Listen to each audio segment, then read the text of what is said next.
Welcome to Planet People, a podcast that aims to inspire curiosity and cultivate a deeper connection with the natural world.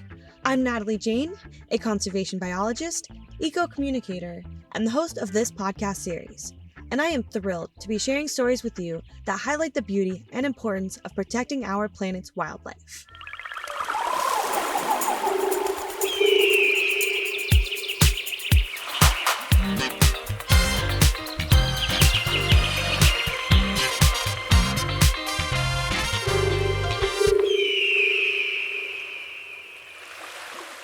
Hey, everybody, and welcome back to our 5th episode of Planet People. We are so excited to have you tuning in as we dive in and learn about the marine mammals here in La Jolla Cove, San Diego, California, specifically the California sea lion and the harbor seal. This will be a follow-up to episode number 1, where we talked about the California sea lion and whether or not it deserved a full year-round closure. When I recorded the first episode back in June, we knew then that we only had a seasonal closure for the sea lions, which was between May 15th to September 15th. This closure is in place during the California sea lion pupping season to ensure the respect of these marine mammals while they are giving birth and training their young. At the time, we were, and by we, I mean me and the Seal Society, who I will be introducing in this episode, were advocating for a year-round closure. Since then, now it has been 6 months since that first episode we released, we have now seen a full year-round closure. And we'll talk a lot about this today with the Seal Society as they give us some historical context behind the controversy of the closure and what steps the Seal Society took to ensure the protections of the California sea lion. We are so excited to have 2 chair members of the Seal Society on today's episode. We have Robyn Davidoff and Toye will be speaking to the many advocacy efforts that the Seal Society has taken to ensure stronger protections for marine mammals here in San Diego. We really owe it to this group to dedicating themselves and putting a lot of effort in to ensure that we see stronger protections of our beloved wildlife. Specifically, we will be diving into the Sierra Club mission, their local chapter as the Sierra Club Seal Society here in San Diego, and what they've done for the closure at Point La Jolla with the California sea lion, as well as 5-month closure for the harbor seal at Children's Pool. Just so our listeners can visualize what this looks like, Children's Pool is a man-made beach that was formed by the installation of a seawall, which allows the harbor seals to haul out and have a resting space. Now, this is specifically a zone just for the harbor seals, whereas the California sea lion, which we will discuss in the second half of the episode, is further north of Children's Pool by about 10 minutes, where we see an entirely different species, the California sea lion, hauled out on a much different type of beach, in fact, a rocky outcrop and point called Point La Jolla. That was really the focus of our first episode of Planet People in this coastal conservation series. Now, since that first episode, many things have changed, and that is why we are having Robyn and Carol here on today's episode to give us some insight into what that closure looks like and the steps it took to get there and ensure these stronger protections of marine mammals. Additionally, we will also touch on the climate change impacts that marine wildlife and humans alike face from weather patterns such as El Nino. And for our listeners out there who may not be familiar with the Sierra Club, they are a nationwide environmental nonprofit organization that works to protect and advocate for a greener future of our natural spaces here in the United States. We have a local chapter here, which is the Sierra Club Seal Society as the San Diego chapter. And there are many ways that you can get involved with them. I was lucky enough to be a docent with the Sierra Club Seal Society chapter here in San Diego. And what is a docent, you might be wondering? Well, a docent is a volunteer who helps aid a nonprofit in their mission. In this case, for the Sierra Club Seal Society, I was helping with their education portion of their mission, meaning I was a boots on the ground volunteer reaching out to the public, like beachgoers, tourists, whoever it might be that is coming to visit La Jolla Cove to see the marine mammals. And I oftentimes was teaching people about the wonders of these marine mammals and how exciting it was to be here during pupping season, for example, which we are going to learn more about in this episode. So essentially, you're volunteering your time with them to educate other people that are coming to visit this area and sharing about what we do as an organization to protect the marine mammals here, as well as to just share some interesting biological facts, which we dive into more in this episode. Robyn and Carol will plug all of their information and the Sierra Club Seal Society's Instagram, which is certainly one to keep up with. For right now, though, we are so excited to get started and share with you all of the amazing fun facts about harbor seals, as well as steps to take to advocate for stronger protections for marine mammals. Perhaps maybe you are a listener who wants stronger protections for wildlife in your own backyard. Well, this is a good place to start, a good place to learn, and a good place to listen right here on Planet People. So thank you so much for tuning in. Hey, everybody, and welcome back to the Planet People podcast. I am so excited to have the Sierra Club Seal Society here today with us, chatting about all things conservation in La Jolla Cove with marine mammals. And here I have Robyn Davidoff and Carol Toye as co-founders and chair members of the Sierra Club Seal Society. If you guys want to say hello and introduce yourselves.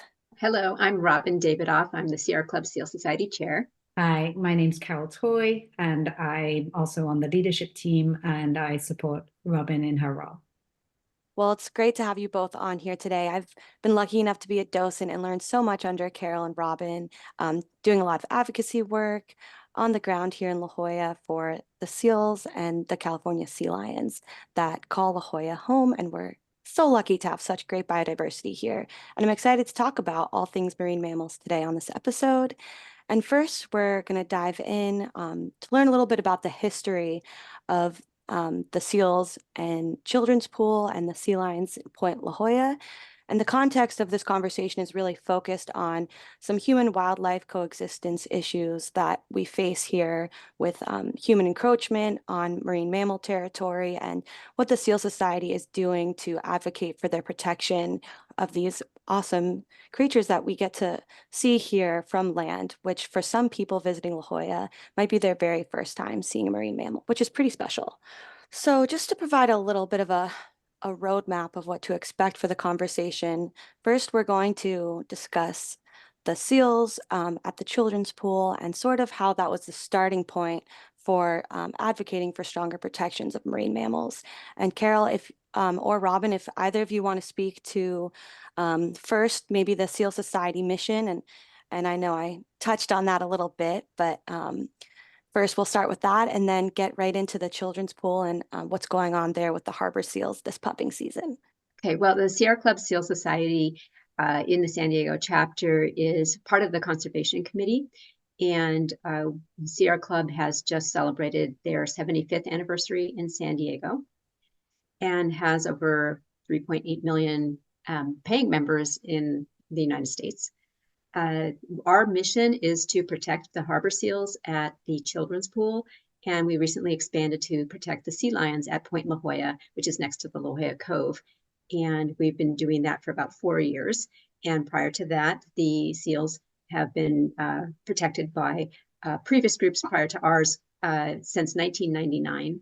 And now both rookeries have protections from the California Coastal Development Permit to be closed during their pupping seasons when they're most vulnerable. And then the sea lions, of course, have just recently received a year-round closure. Okay, great.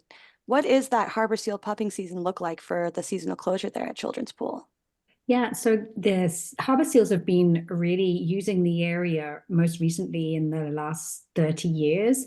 But we know that they've been there a lot longer than that because there's actually a place called Seal Rock. So, you know, they've been in the area for a long time. But they've really started breeding there in the last 20 years. And yeah, they give birth here every year. So they will normally return to the area where they were born. So they will usually give birth actually at this time of year. So it's February, March every year. And they haul out on the little beach, which is called Children's Pool. And they have their pups one after the other We get births almost every day. And people come from far and wide to come and view the amazing sight of these animals giving birth, which really is very rare to be able to watch them so easily and so close. And since the area has been closed for pupping season, which is from the 15th of May, 15th of December till the 15th of May is the period of closure, it's really a very peaceful and undisturbed area. So the harbor seals can haul out, and you can actually see the births right in front, right down at the base of the wall and on the beach. So that's an annual event, and it's getting more and more exposure.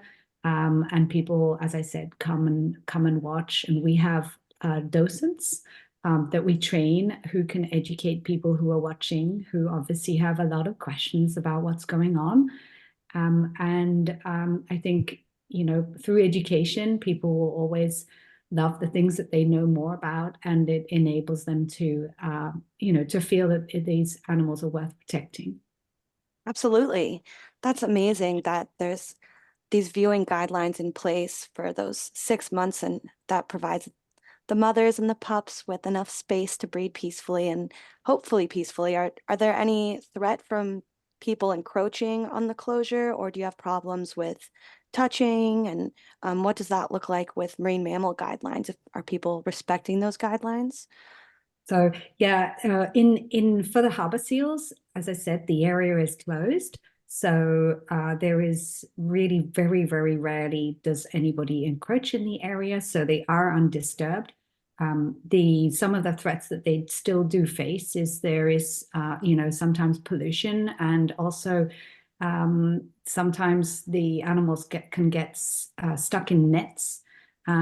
So, we do see both harbor seals and sea lions with some injuries due to that. So, but other than that, in the main area, which is the children's pool, these animals are undisturbed. So no, it works very well. And I think that comes back to the main question is really, you can have viewing guidelines, but when these animals are actually giving birth, the best thing really is to keep people away, and keep people at a safe distance, and actually, rather than trying to encourage them to do that, really telling them exactly where to watch from. And in our case, you can still see them really pretty close up, and you can watch their natural behavior. Amazing. That's great that you've seen success with this 6-month closure during their pupping season, because I know that isn't always the case if there isn't a rope there to prevent people from going on the beach, that maybe people will walk down and touch them. And, that's really the whole reason for the closure, so that these animals get the respect they deserve. That's great that you've found success with that. And I'm sure it's laid the foundation for other future protections with those sea lions, which we'll get to in the second segment of this episode. So you mentioned that it's pupping season during February and March. It's an exciting time to be down by Children's Pool and viewing. Do you know how many pups have been born yet? We're at around 11, I think, today that have been born. And I think there was one this morning and 2 yesterday. So yeah, they're born every single day. And in previous years, we've expected between 50 and 60 per year, but we don't know exactly how many we will have this year. Whether there may be some influence of El Nino, which we know can influence the food supply. El Nino, Spanish for little boy, is a climate pattern characterized by unusually warm ocean temperatures in the equatorial Pacific region. What does that mean for our wildlife and people on this planet? And what exactly causes this warming? We'll explore deeper the impact that El Nino has on weather. This warming can disrupt normal weather patterns, leading to a cascade effects worldwide. Normally, trade winds blow from east to west across the Pacific, pushing warm surface waters towards Asia. During this El Nino event, these trade winds weaken, allowing the warmer water to slosh back towards the central and eastern Pacific. This change in ocean temperature sets off a chain reaction with far-reaching consequences. One notable impact on weather is the alteration of the jet stream, a high-altitude air current that influences weather systems. This can result in extreme weather events like floods, droughts, and storms in different parts of the world. So you might be wondering, what are the global consequences of El Niño events? Well, it's not just about erratic weather. It can also influence ecosystems, agriculture, and even human health. For example, regions that typically experience heavy rainfall may face drought, affecting crops and water supply. On the flip side, areas accustomed to dry conditions might be hit with unexpected and intense rainfall and flooding. Many of these communities that face these problems are on the front lines of climate disaster, and it is our responsibility to make sure that we monitor the unpredictability of El Niño.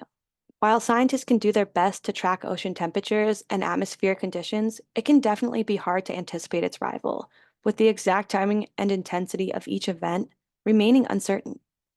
Here in California, we're seeing El Niño take place as we enter our second year of intense rainfall. We are seeing atmospheric rivers flood our streets and cause evacuation notices along the coast. What is even more significant about El Niño is that it's not just a weather event. It's also closely linked to climate change.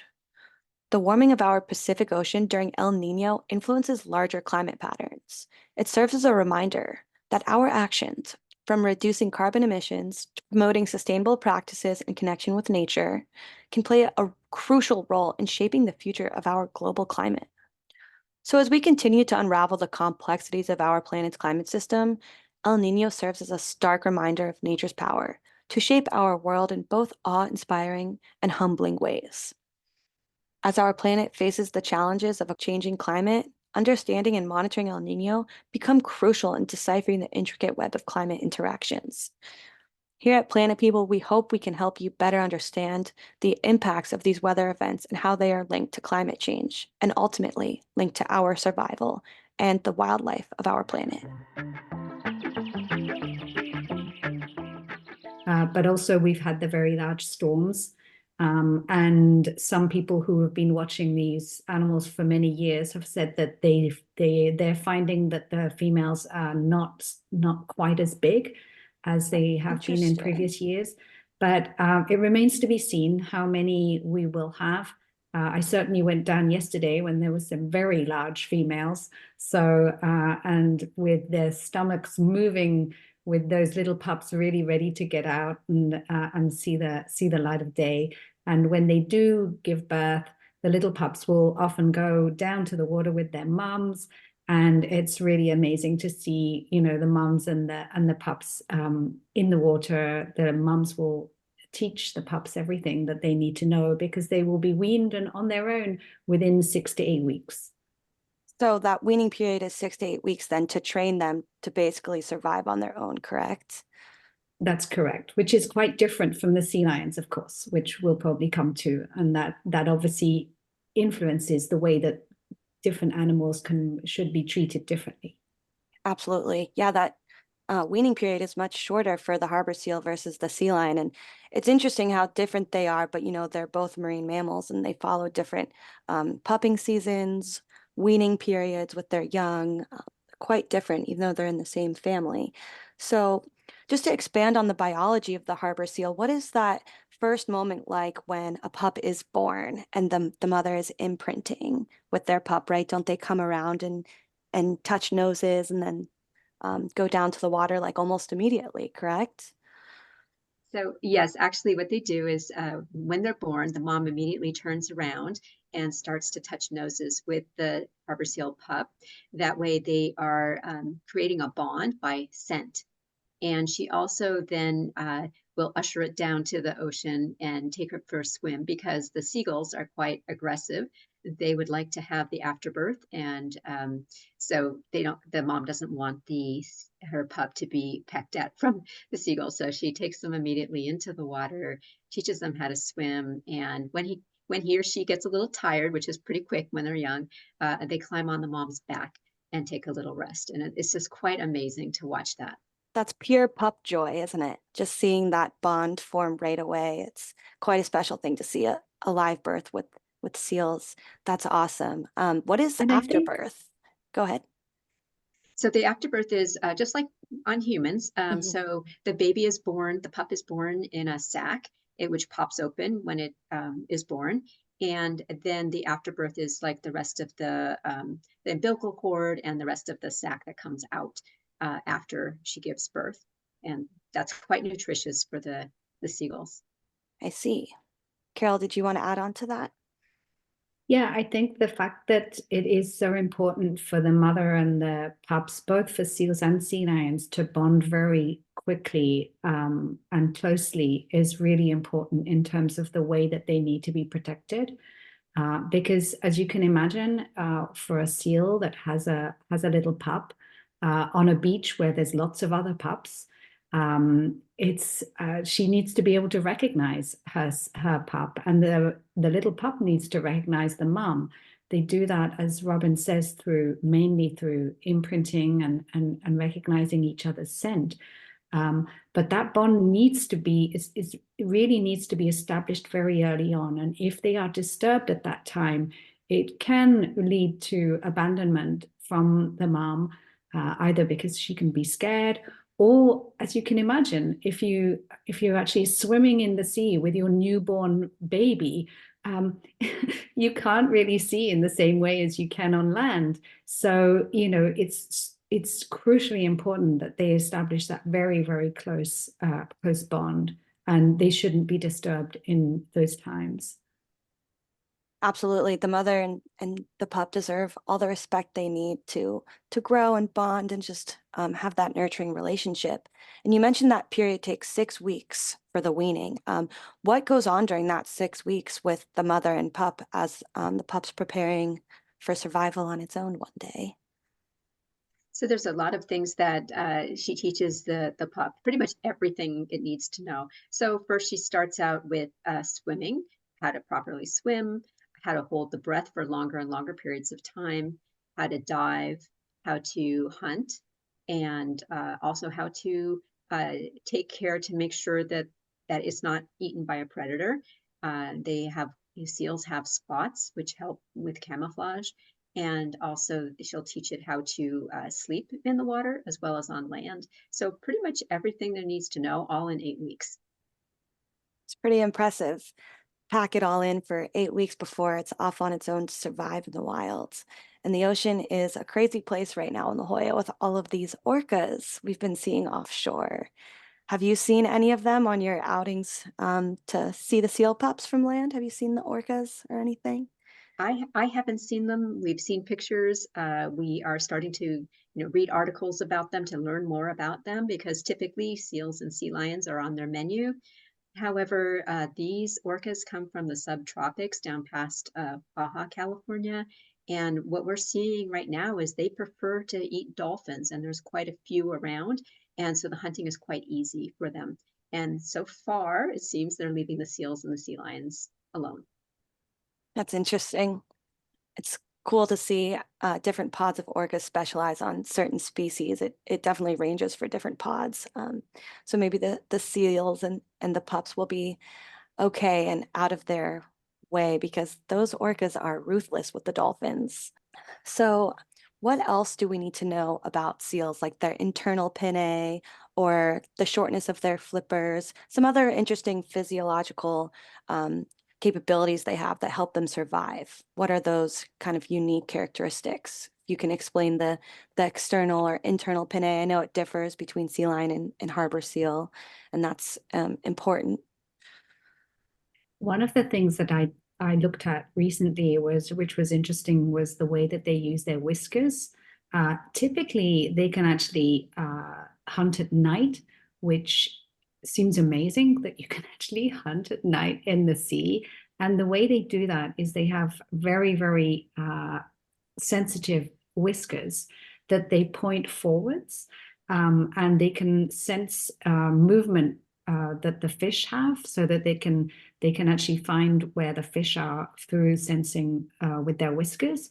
And one of the things they're actually studying is they were interested to see, well, how could they possibly be pointing these whiskers forward while they're moving along? And apparently they're actually got a sort of spiral structure to them. And so they're studying this and seeing, well, could there be applications that we could also use? So, it just shows there's always more to learn about animals, and their abilities and the way that they have adapted to their environment and the way that they use their different senses. So yeah, I thought that was a really interesting feature for harbor seals. That is fascinating. Fun fact for sure. One that I didn't know. It's cool that they can use their whiskers to their advantage, especially at night. They also have external claws. So seals have external claws that you can actually see, almost like fingernails, and sea lions are webbed. So the seals can use their claws to help them maneuver in the water, climb up on little rocks, eat crustaceans, those kinds of things. So that is another difference. And then the one that you were starting to mention was about the ears. So the seals have a hole for the ear, and sea lions have a earlobe. I say it like us, it's an external earlobe that you can actually see. And why do you think the seals have evolved to have an internal pinnae, or that hole, rather than the lobe? Yeah, it's an interesting difference. Yeah, I really don't know. I can't speak to it either, but I think it's cool that they have literally just a hole, whereas the sea lion have more of that lobe shape. It's fun to kind of compare and contrast their differences, because they're not that far from each other, these two different species, but yet they're so different and they don't ever operate together. One other interesting fact about seals is the way that they swim. So their flippers, both in the front and in the back, are quite short. And so they use their back flippers to swim almost like a mermaid, so up and down to propel themselves. Whereas sea lions have longer flippers in the front and back, and they use their front flippers almost like a bird to swim through the water. Fascinating. Thank you for sharing. So on the topic of sea lions, I think this is a great segue to kind of build off of this conservation piece that we're focusing on with advocating for protections of sea lions. And you mentioned in the beginning that the seasonal closure of Children's Pool really laid the foundation for the next protections for sea lions. So if you want to outline what that process has looked like to advocate for the closure and the steps it took to get the seasonal one, and now we have a full year closure. So it's been awesome to see this happen. And for those listening, I was lucky enough to see all of their efforts take place a few years ago when we were really pushing for that seasonal closure. And now 2 years later, we have a full year closure for Point La Jolla to protect these sea lions. And it's pretty amazing to see all of your efforts pay off. If you want to talk to that, I know I just sort of gave it away a little bit, but just feel free to dive in with that topic. Yeah, I'll go ahead and start. And so, yeah, the seals at the Children's Pool was quite controversial for its closure, and they got their first closure in 1999. But there was many court hearings and different parties wanting different things. But they did get that closure for the pupping season approved by the California Coastal Commission. So about 4 or 5 years ago, when I joined, I noticed the sea lions were being harassed in a different area. It's about a 10-minute walk away from the seals. And it's on a rocky outcropping called Point La Jolla. So it's quite different than the Children's Pool. The Children's Pool is a beach, very protected with a seawall that allows children to swim in a safe environment. But the sea lions are over on a rocky outcropping in a very high surf area with strong riptides. However, there's a nice rocky outcropping that they like, and sometimes there's a beach depending on the sand. And so we started working together to raise awareness. And that's really the first step, was to raise awareness. And we did this to bring it to the attention of the Environment Committee at the San Diego City Council. We invited every single council member to come and look and see for themselves what kind of harassment was going on. And we just took videos and pictures. It was pretty easy to find on a daily basis. Hundreds of people down amongst the sea lions, petting them, throwing rocks, trying to, lay down next to them to get their selfie, trying to get the sea lions to have a reaction so they could get a good photo. putting their little kids right next to these 800-pound wild animals to get that, photo. And so we documented everything and brought that awareness. We started showing up at the California Coastal Commission and mastered the 2-minute public comment with our presentations. And we built a reputation of being very scientific and very, very calm. And we were able to show that the city needed to do something. So in 1999, Councilmember LaCava first listened to us, and then he worked with mayor's office to get a 6-week closure during the pupping season for the sea lions, which is not enough. Sea lions, as Carol referred to earlier, is that they develop much more slowly than seals. So I always liken them to like our children. So when they're born, they can barely walk, they can't swim, they can't feed themselves. So they really rely on their moms to take care of them for up to a year before they're weaned. So very, very different. So the 6-week closure was not long enough, so we continued advocating. And in 2022, we got a 6-month closure for their pupping season. And they needed a little bit longer than the seals. So the seals were actually 5 months and the sea lions were 6 months because of the different reproduction growth and maturity. And then the city was trying to come up with a way to manage the tourism. Just there's so much ecotourism that the sea lions bring to the city, and we just had too many people doing the same thing, bothering the sea lions. And so the California Coastal Commission and the city came up with the idea of closing the area year-round. And like the children's pool, there's a boardwalk just above, and you can see them very closely. And the sea lions on Point La Jolla are the only rookery, and that's where they're born, on the west coast of California. So it's very unique to be able to see this in such a close environment. You can see them raising their young in their natural habitat without any human interference. And that's really what we want, is to be able to view them in their wild natural habitat, and having that available to so many people in an urban environment is highly unusual. And we're so lucky to have so much biodiversity close to home. It's just a matter of protecting it so that other people and their children can enjoy it for future generations to come. So why was the closure so controversial with Children's Pool and now with the sea lion closure at Point La Jolla? It has been quite a journey to get to this point, and I know all three of us know all of the different stakeholders involved that have made the closure controversial. If you want to speak to that. Sure. I mean, the children's pool was much more controversial because it was on a public beach that, with a protected seawall area. Whereas the Point La Jolla really wasn't as controversial. Yes, there are interested parties, but it wasn't as controversial because it's not a swimming beach. However, what we did work out, or I guess the city worked out, was that even though there's a closure and it's year-round, there is an ocean access area that is available for experienced users to enter and exit the ocean. So spear fishermen, body surfers that like to use the area can access the area all year long. And so that was a nice balance between public access and protections for the sea lions. Absolutely. So you really begin to see all these different groups coming to Point La Jolla. You have beach goers, you have bodyboarders, spear fishermen, people who recreate at the beach, and that plays into that ecotourism. And then you have people like us who want to see it conserved and protected so that these animals can exist without threat every day from humans. So there's definitely a balance here at play, and it's one that really plays into that social ecology. And we begin to see the natural environment affected by humans and all of the different activities that we're doing. So that's one of our really foundations here at Planet People, is to kind of uncover those social ecological systems at play that make conservation quite challenging sometimes.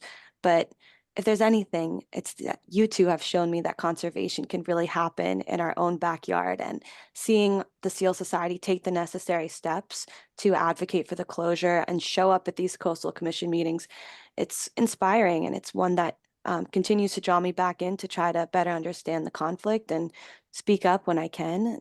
That's why we're doing the interview today. So it really is awesome to see all the great work.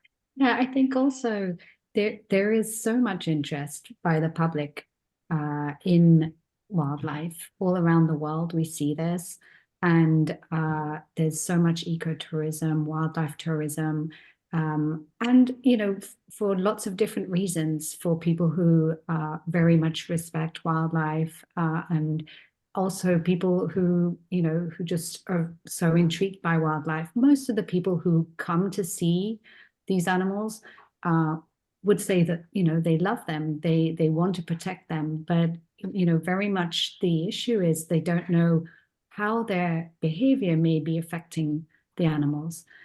So the first thing, of course, that everybody will always say is, well, we need to educate people, and that's absolutely true. But I think what we found was when you have a hugely popular and tourist attraction like this has become, it is just very, very difficult to educate everybody and to make sure that people understand how to behave in a respectful way. And I think that's where you get to the limits of being able to really affect everybody. Here, there are people, just yesterday, when Robyn and I were there yesterday, you hear people speaking so many different languages. You have people from all over the world. So, how can you educate absolutely everybody and make sure that everybody understands how to behave around these animals? The easiest thing and the most respectful thing when it becomes such a big tourist attraction is to make sure that people understand where they need to stand, and where about space, really about respecting the space. And I think that's where that's the evolution that led us to the year-round closure. Knowing that there is a limit to how much signage will actually change people's behavior. There is a huge influence on social media of people trying to get selfies with wild animals. And again, because they love these animals, but again, they don't realize that they may be disturbing them. And, this is why it's become so popular. Absolutely. Speaking to your point of this disturbance piece with all these different people that you're trying to educate and all these different backgrounds and languages definitely creates that a bit of a barrier to get your message across. Are there marine mammal guidelines that perhaps our listeners can reference, or other people that other people need to know about? I think the main message, we obviously have viewing guidelines, and there are viewing guidelines that NOAA, the organization that protects marine mammals through the Marine Mammal Protection Act, has guidelines. There are lots of different guidelines around, but I think there's not enough consistency. We do feel that there should be some simple messages that should be just repeated again and again, and those messages, I think, are in terms of space, is respecting their space and understanding what that means. And we talk about 50 feet or the one bus length, so that it's understandable to people. And also the other thing is just to recognize disturbance. So one of the other things that us and people like the sea otters as well will talk about is, if the animal is looking at you, you are too close. Often people like it when animals look at them, but I think if everybody could understand that, if an animal that's asleep looks up, it's that is a disturbance. So if there could be some, very simple messages that could be repeated everywhere, really, so that, people can understand how to better respect animals in their wild setting. Definitely, it seems like the commission and other local groups could maybe come up with a better coexistence guideline. Is there something underway with the Coastal Commission and the Seal Society to develop that messaging that you speak of? No, not at this point. I know we don't work directly with the Coastal Commission. We are trying to reach out to community groups and other users of park and recreation users of the area to see, how we can get the message across, especially where it is a shared environment in the La Jolla Cove, for example, where sea lions are sometimes present. But one of the problems we find is that people don't read signs, and they don't read yeah, they're so excited when they see the seal or the sea lion, they just go right to it. And so they don't read it. So I think it's a wider effort to communicate to the public, whether it's a bird or it's a marine mammal or the bison in Yellowstone, what is the proper way to view these animals so that you have a wonderful experience and you're not bothering them. Because as we see in Yellowstone, if you get too close, you can get charged or, so same thing with sea lions. If you bother them too much, they may charge, and they are, wild. So how do we communicate to the world, what the proper respect is, whether it's a whale or a dolphin or a turtle, or a sea lion or a seal, what is the standard practice for a distance? And, generally it's farther than you think. So, yeah, like Carol said, if you can use a school bus, or I think there's another way where you put your thumb in front of your eye and you close one eye, and if you can see the animal, you're too close. So that's another way of doing it. So just a way of trying to get the communication out. And of course, if we start educating the kids, about proper behavior, hopefully they will grow up with that as being the standard. I think also getting the message across also in on social media, because this is where a lot of these behaviors are modeled. And as soon as people see people getting selfies close to other animals, we will often have people come down and ask us, where can we get close to the animals? Where can we touch the animals? So in some ways, if in social media, this was not celebrated, but it was also more frowned upon, that, well, it's not actually that cool to post your selfie very close to an animal. That would be really useful, because people try and emulate that. There are some organizations working on guidelines. We're in contact with one, which is called Respect the Wildlife, and trying to get some very simple messages, just like Robyn was talking about respecting the distance. But yeah, it's an ongoing effort that we see, but as Robyn says, is all around, is true for a lot of wildlife. Definitely. And that global piece that you speak to, Robyn, of people wanting to view wildlife all around the world, whether it's in Yellowstone, in San Diego, there really is more of a presence online with people seeking time in outdoors and with wildlife.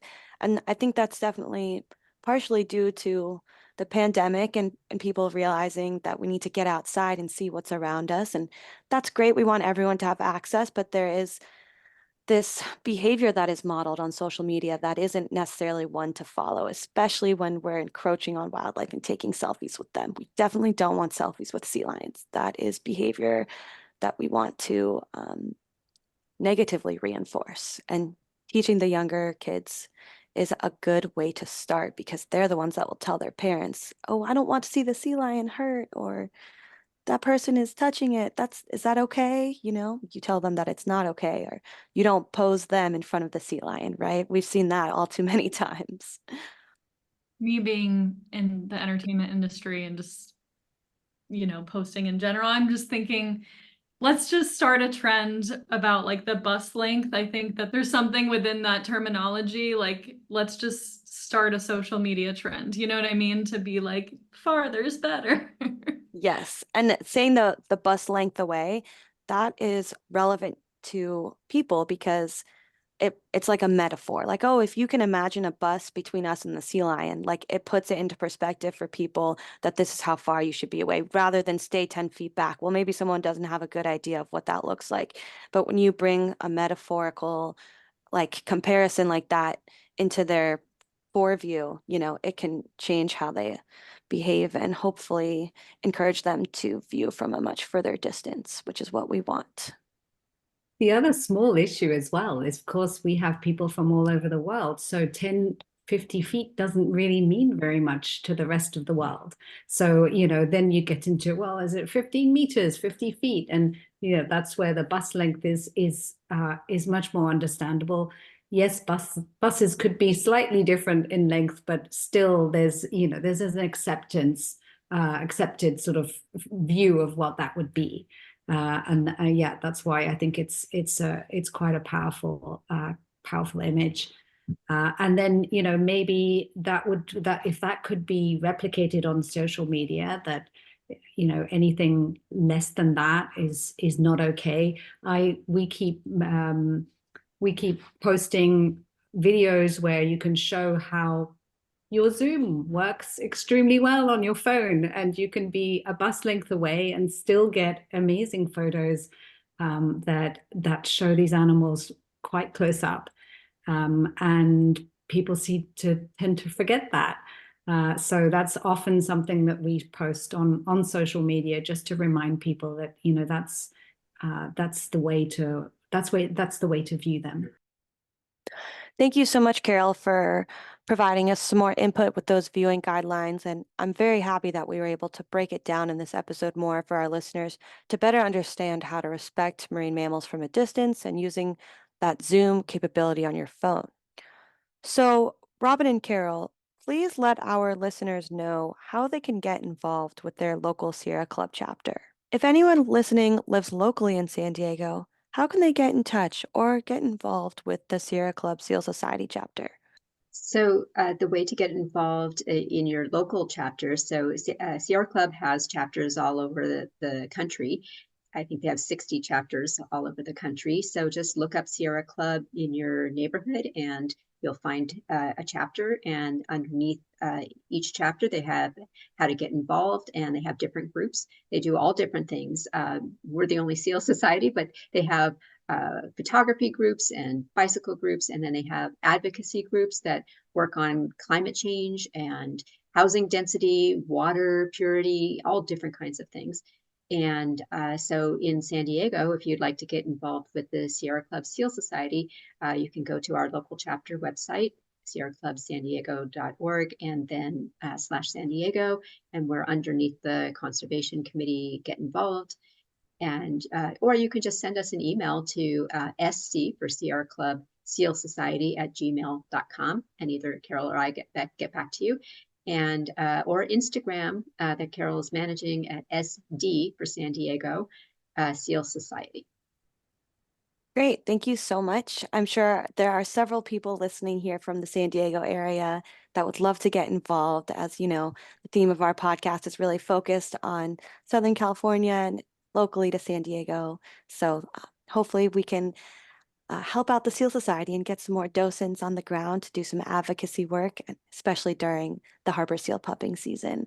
I remember coming to talk to people when I first signed on to be a docent, and it's really a joyful time at Children's Pool right now. So if you're listening, definitely get down to Children's Pool to see the pups during their pupping season, which is right now happening through March. And be sure to tune into the Seal Society's Instagram, where they post tons of great guideline advice and fun content. There's a lot going on, so it's fun to follow along. And just to wrap up this episode, I like to end on a quote. If Carol or Robyn want to share some sort of environmental quote that will leave our listeners inspired and feeling impacted by our conversation today. Yeah, I looked at one that I really value is one that was said by Mahatma Gandhi in India. And the quote was, "The greatness of a nation can be judged by the way its animals are treated." And I think it just shows how, you know, this is the same issue all around the world. And really, you know, if we are part of the leading nations of the world, we should really, you know, lead everyone also in terms of how we respect animals and wildlife. And the US has such an amazing reputation for that. But I think, you know, it should be replicated in areas like ours, and make sure that, you know, these animals are protected and they're not disturbed, and they're not seen as, these are wild animals, they're not seen as part of a zoo. It's for us to respect them. That's such a great quote. And I wanted to offer one that I saw in a NOAA presentation, National Oceanographic Atmospheric Association, that is responsible for the Marine Mammal Protection Act. And it is, if I can remember this correctly, the problem isn't wildlife management, the problem is human behavior management. That's powerful because it puts it back on people as the subject of the problem, because it's our behavior, not the animals that are eliciting this disturbance. So kind of leading back to trying to find some sort of guideline and messaging to reinforce, to encourage that behavior change where it's a place-based, pro-environmental attitude towards these animals, where we are in their home, we are in their place of home, we need to respect it and understand that they have their own value for just purely existing, not even just for our own entertainment. So hopefully this podcast will inspire some behavior change or encourage people to discuss these guidelines to respect animals and here and around the world. Thank you for bringing in that global element, and thank you so much for being on the podcast today, Carol and Robyn. Thank you. Thank you. Thank you for tuning in to this episode of Planet People. We are thrilled to have you as part of our community of wildlifers who care about protecting the planet for future generations to enjoy. We hope that by listening to this podcast, you will be inspired to connect with nature and become a steward of the planet by getting involved and taking action with your local community conservation organization. Until next time, stay positive, Planet People. Thank you to my team here at Planet People. This episode was produced by Natalie Jane Sybil, Coral Carson, and Hugh Carr. Edited by Coral Carson. Theme song by Hugh Carr under the artist name Flama. Thank you, team.